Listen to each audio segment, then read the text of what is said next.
Hi hello welcome to రాకు Korean blogs.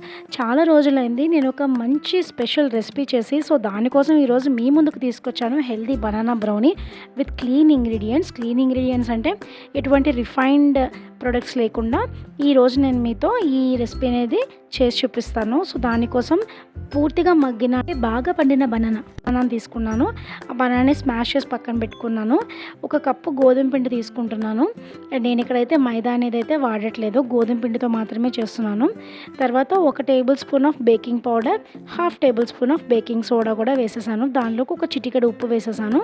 తర్వాత ఒక ఫుల్ స్పూన్ కోకో పౌడర్ వేసుకుంటున్నాను. అది అన్స్వీటెండ్ అనమాట.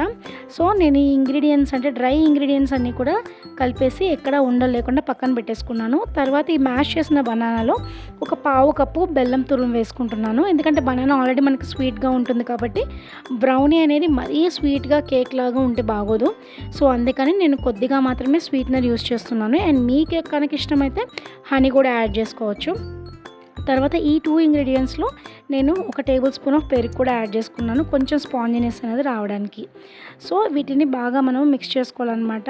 బెల్లం పూర్తిగా కరగాలి, లంప్స్ లేకుండా. తర్వాత ఈ డ్రై మిక్చర్ ఏదైతే ఉందో దాంట్లో మనం ఇప్పుడు ప్రిపేర్ చేసుకున్న బనానా మిక్చర్ కూడా వేసేసుకుని దాంట్లో మనం లాస్ట్లో 1 table spoon of ghee add చేస్తున్నాను.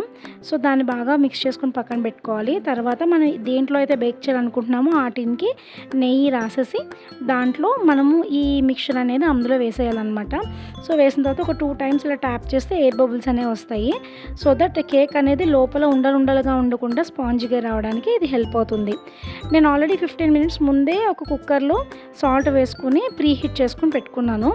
దాంట్లో ఈ కేక్ టిన్ అనేది పెట్టేసి ఒక 40 మినిట్స్ మీడియం ఫ్లేమ్లో ఉడికించుకుంటే చూసారు కదా, క్లీన్గా వచ్చేసింది మనకి నైఫ్ అనేది అందులో గుచ్చినప్పుడు.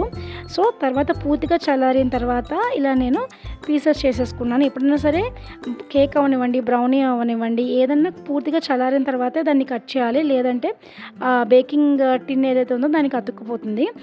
మీరు ఇక్కడ చూస్తున్నారు కదా, టెక్స్చర్ అయితే చాలా స్మూత్గా వచ్చింది అండ్ టేస్ట్ అయితే చాలా చాలా బాగుంది. అండ్ మీరు కూడా ఇంట్లో అయితే ట్రై చేసి ఎలా ఉంది, ఎలా వచ్చింది, మీకు నచ్చిందా లేదా అనేది కామెంట్ సెక్షన్లో నాకు తెలియజేయండి.